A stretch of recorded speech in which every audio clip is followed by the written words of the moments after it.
Alright, what's going on? I'm back with another replay cast, playing as the High Elves again, and this time we are facing up against the Lizardmen on crossing the Sea of Claws. And so, my idea going into this matchup was basically clogging up these little points. There are kind of four entrances to my side of the map from the middle. You can see there's little pieces of rock formation on the map. Of course, my game does not like when I click in the loading screen. But my idea was to clog these up, hold point 2, and then move out from there once I've got that secured. So you can see I've got 4 squads of spearmen, 4 squads of Northern Sea Guard. I did not bring shields because I find that the Lizardmen usually don't bring too much missile play. I brought 2 squads of Illyrian Reavers, and I gave them pretty good upgrades so that they could deal with, fast-moving lizard infantry and not get routed off if they're fighting for points far away. And I brought 2 Eagle Claw bolt throwers, which you're going to see me park right over here. And then Imrik is on foot. And I brought Imrik because he's got the anti-large armor piercing.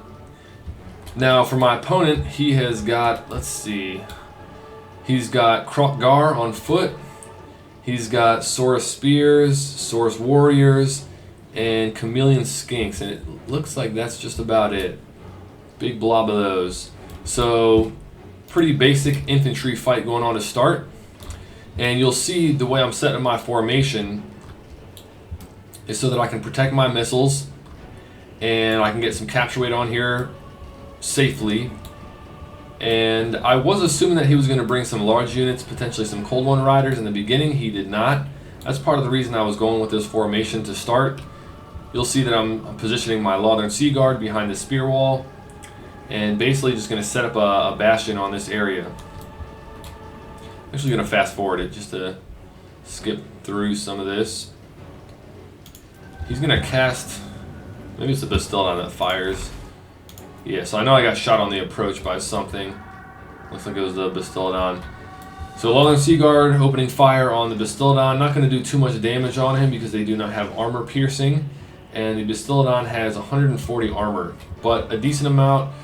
Got a Lore Master of Hoth coming in. I wanted someone with good armor piercing damage in case they brought any foot. What do you call them? Like high value foot targets like Temple Guard or Saurus Old One or something like that.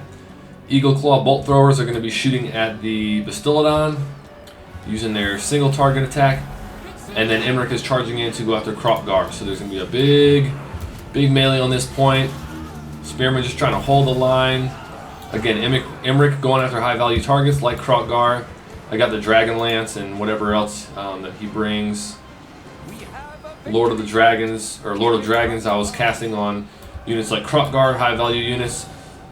Illyrian Reavers going off to capture point 1. He was not contesting that. My opponent did have some Chameleons and some Saurus over here on point 3. And it looks like, yep, more Chameleon Skinks. So again, Spearman just holding the line. He's got his Skinks and his Saurus coming in, charging them.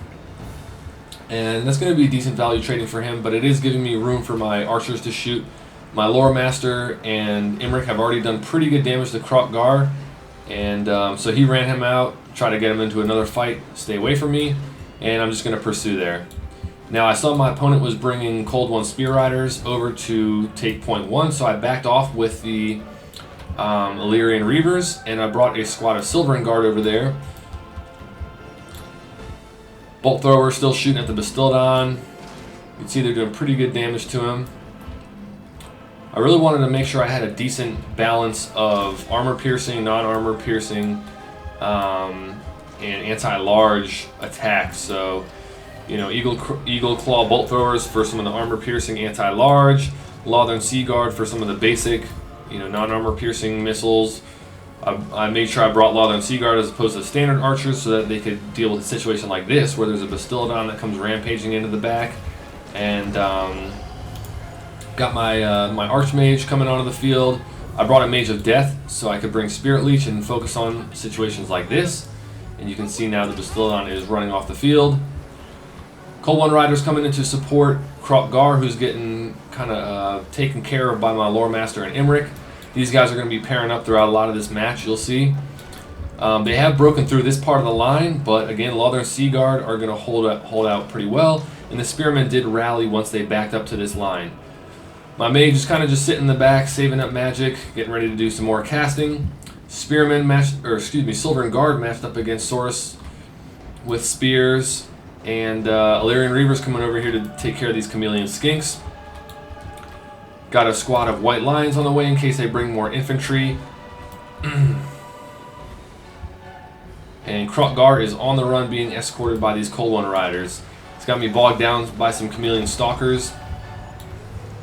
And I did get a cast of Spirit Leech off on Kroq-Gar, so he's going to be losing a lot of health. These Spearmen are now coming over to support against these Saurus Warriors. They were over here holding the line. They were able to push out. And I figured instead of sending them over here, I'd have them wrap around and try to scare these guys off, which they were able to do. Good capture weight on here for me. He does have the point, but I'll be swinging this back in my favor. You can see I've got a pretty good advantage over here. These Lothern Sea Guard are going to be moving up shortly. And when I saw these Cold One Spear Riders coming, what I did with the Reavers is, you can see I got a rear charge off on the Saurus spears, back them up, and then rotate them around this side so that they don't get run down by these anti-large armor-piercing cavalry. I've got white lions coming in as well, and what I'm going to do here is charge the white lions in to support the Saurus spears as opposed to sending them straight at the what do you call them, the Cold One Riders. I didn't want them to get charged in the open field. I wasn't sure if he was going to react fast with these guys, and so I brought them over this way so they weren't, flat out without anti-large support and then getting rammed by these guys. Their armor piercing is going to be good against the Saurus spears anyways, so they'll pile in there shortly. And then I've got another group of Silver and Guard to come and support over here because they've got 2 squads of Cold One Riders.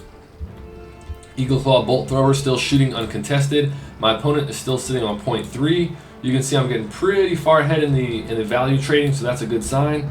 Spearmen chasing them up towards the hill. Chameleon Skinks just getting some fire in the back of these guys, so their shield is not really doing too much. And he now has another Bastiladon with the solar engine that is shooting into my Lothern Sea Guard. So capture weight going in my favor. It's going to be going my way shortly. Imrik and the Lore Master of Hoeth are going to need to find a new target. Really, I should have probably tracked Kroq-Gar a little bit better with them. I think he might have actually got killed by the Spirit Leech that I got on him not long ago. But having them chasing after, Saurus and things like that is not so great. Illyrian Reavers coming to support. There are still some Saurus Warriors in this backfield. You can see the solar engine firing in, doing pretty good damage to the Lothern Sea Guard. These guys don't really need to be chasing off here, but this is a miss micro on my part. And my opponent's got some chameleon skinks there shooting into these spearmen, so these guys are going to get whittled down. They're pretty low on leadership. You can see that's probably going to crack soon. And I still have not applied any pressure over there, although I'm doing a pretty good job of getting the push over here. These Saurus spears are getting taken care of between the White Lions and the Silver and Guard, and scaring off their Cold One Spear Riders with these, with these Silver and Guard. So now we're just going to be setting up a wall. Instead of charging into these guys, I'm going to set up a wall here. The Illyrian Reavers are now coming from their support in the middle, and they're going to be getting some charges off on these skinks. And then my opponent's going to countercharge with the Cold One Spear Riders. I don't remember if I do so, but at this point I should be charging in here with the Silver and Guard to deal with that. I did want to keep them on there to get the capture weight and just to make sure I was able to snag this point, but it probably would have made sense for me to charge out here and get on those guys so I get a more favorable trade there. But regardless, this group of Saurus Spears is about to crack. And then my Lord is doing some pretty good work over here. Again, he's only fighting Saurus Warriors, so not the biggest deal. But he's accruing some decent value, I believe. So he's at 1,000 value already. 8 minutes in is not too bad. Still got the Lore Master of Hoeth with him. And just some tattered Lothern Sea Guard sitting here on the point. Now my opponent is on his way to reinforce. He's got some chameleon stalkers. So I think these guys are the ones that have kind of like grenades. But they are adding ammunition. He's got the chameleon skinks, which are going to be dealing some poison damage, slowing down my troops, decreasing their stats, just providing a generally decent debuff. My spearmen who went to support over there while they were in pursuit of one of their units has now been chased off. And I've got some white lions on their way over here. And this is the point where I was seeing the value trading was definitely going in my favor, but I was seeing that the victory points was going to be a thing. So I wanted to get some pressure on point 3, and I figured that he didn't have any good cavalry or anything over there. And he didn't have any heroes or whatnot, so White Lions would be able to probably do some good work over there towards point 3. Just wanted to make sure that I'm keeping enough capture weight on point 2. I do have a lot of unit cards, but many of them are pretty well beat up. Imrik and the Lord Master of Hoth are now charging over here to try to scare off some of these guys. I did want to make sure that I was using Imrik's abilities pretty consistently, especially since one of them, I believe, causes fear. Which one is it? Yeah, Dragonhorn, there you go. I might have called that Dragonborn earlier, but Dragonhorn can cause fear, so that's good. And my opponent charging in with some Cold One Spear Riders. Again, luckily these are Lothern Sea Guards, so they've got the anti-large. They did a pretty good job of holding against that charge. Spearmen coming in support. My opponent still has the Bastiladon up on the hillside shooting in. I did get some shots off on him with my Eagle Claw Bolt Thrower, so he's taking some damage. Phoenix Guard coming over here in support. Pretty good elite unit. These guys are going to hold really good or really well against any troops that the Lizardmen have to offer, unless it's, say, like Temple Guard or something like that. But even then, I figure they could probably hold their ground for a decent amount of time. Just making sure I'm keeping capture weight on here. You can see this is controlled by me right now. They did get some red-crested skinks in here, which are going to be doing well against my Silver Guard against my White Lions. But that's part of the reason I piled the White Lions in there, to try to help the Silver Guard hold against them and not just get plowed through. Ran these Illyrian Reavers over just to get a little bit more capture weight, because I could see the opponent would start to swing it in their favor. And so because of that, and because of the situation with the victory points, got a squad of Spearmen, more Phoenix Guard, and a squad of Eagle Claw Bolt Throwers. I'm looking to perch them up on this little hillside and fire down into this melee. These guys are both running pretty low on ammunition. Looks like I've got a... Oh no, those are just the squads. For a second I thought I had like a Spearman unit up here. But those are the engineers, I guess, that run those ballistas. Imrik and the Lore Master of Hoth over here fighting off some Sore Spears. Probably could be better used over in this blob, especially since Kroq-Gar has been resummoned and is now getting into the fight. And I believe shortly you'll see me issue some move commands to get these guys out of here and moving over to a different part of the field. My Mage of Death is coming over here to get a Spirit Leech off on Kroq-Gar and just kind of whittle down his health. He's going to deal pretty well against any of my troops in here, just given his superior combat stats. But the Phoenix Guard are going to do a pretty good job of helping these Silver Guard hold.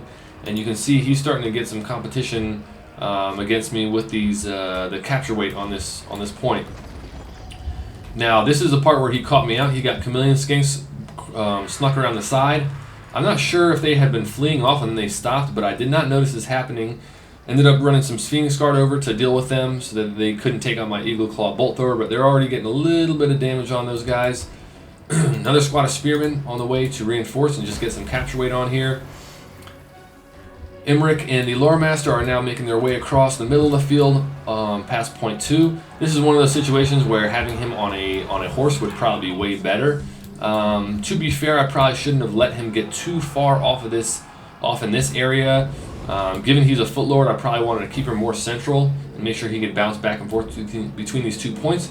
But either way, I still do have control of this point. I do still have control over point 2, and I cannot tell. I think I might be getting near triple capture territory. He needs about 350 points, and I need about 700, I believe. So just about... I think that I am at triple capture point here. But either way, Feral Stegodon coming in to support on their efforts to take point 1. Luckily, I got the Spearman in there to support, so he's going to go in and go after the Feral Stegodon. These Skink Skirmishers are still running around, just trying to stay out of the melee and get their missiles off from the backfield. Kroq-Gar's in here, still doing his thing against the Phoenix Guard and the Silverin. Again, just trying to keep these high melee defense, long-lasting troops on the point and keep some capture weight there.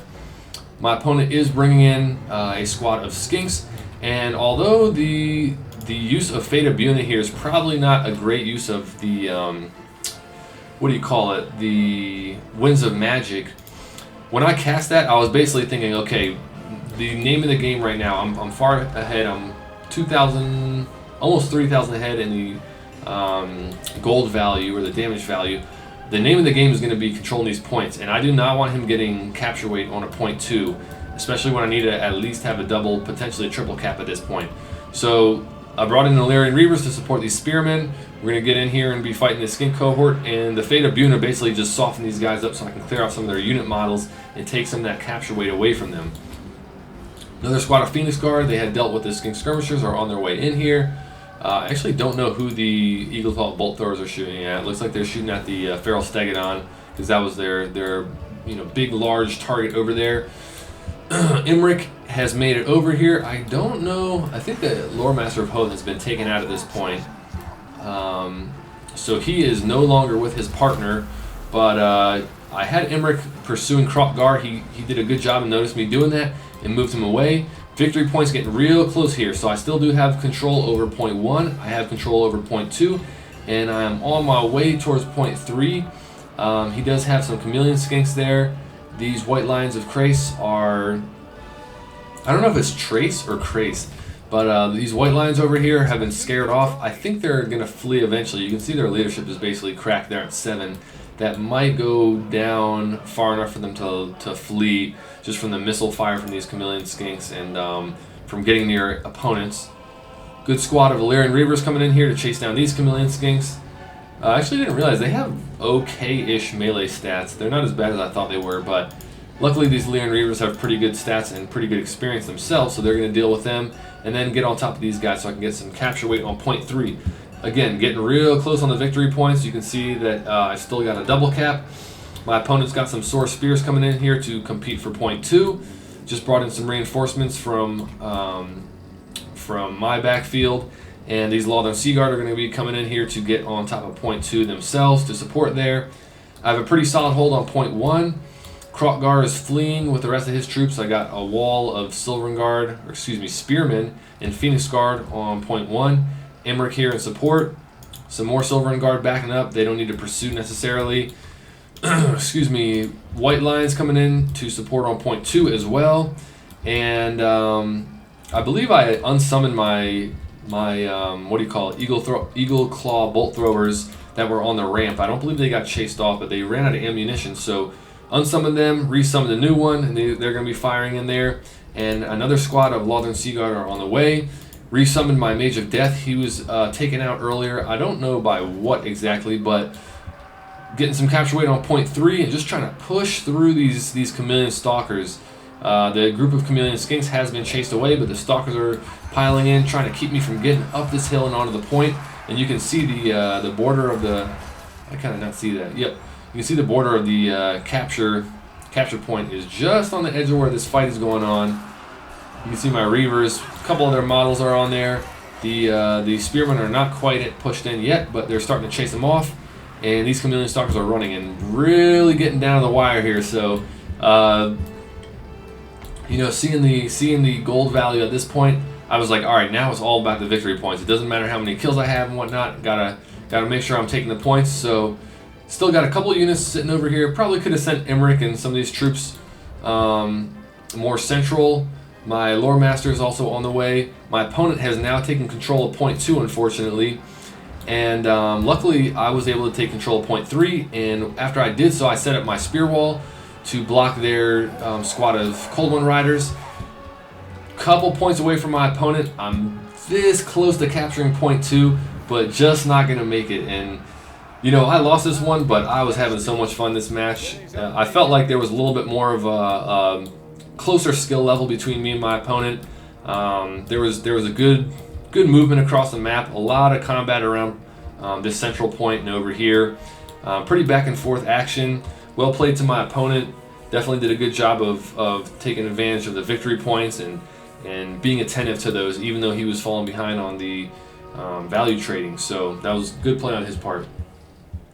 Anyways, quick look at the unit values. So Imrik, 1,500. He had a good start, a lot of damage on a Kroq-Gar, and I just didn't use him well in the second half of the match, or maybe even the last 2/3 of the match. I didn't utilize him as well as I could have.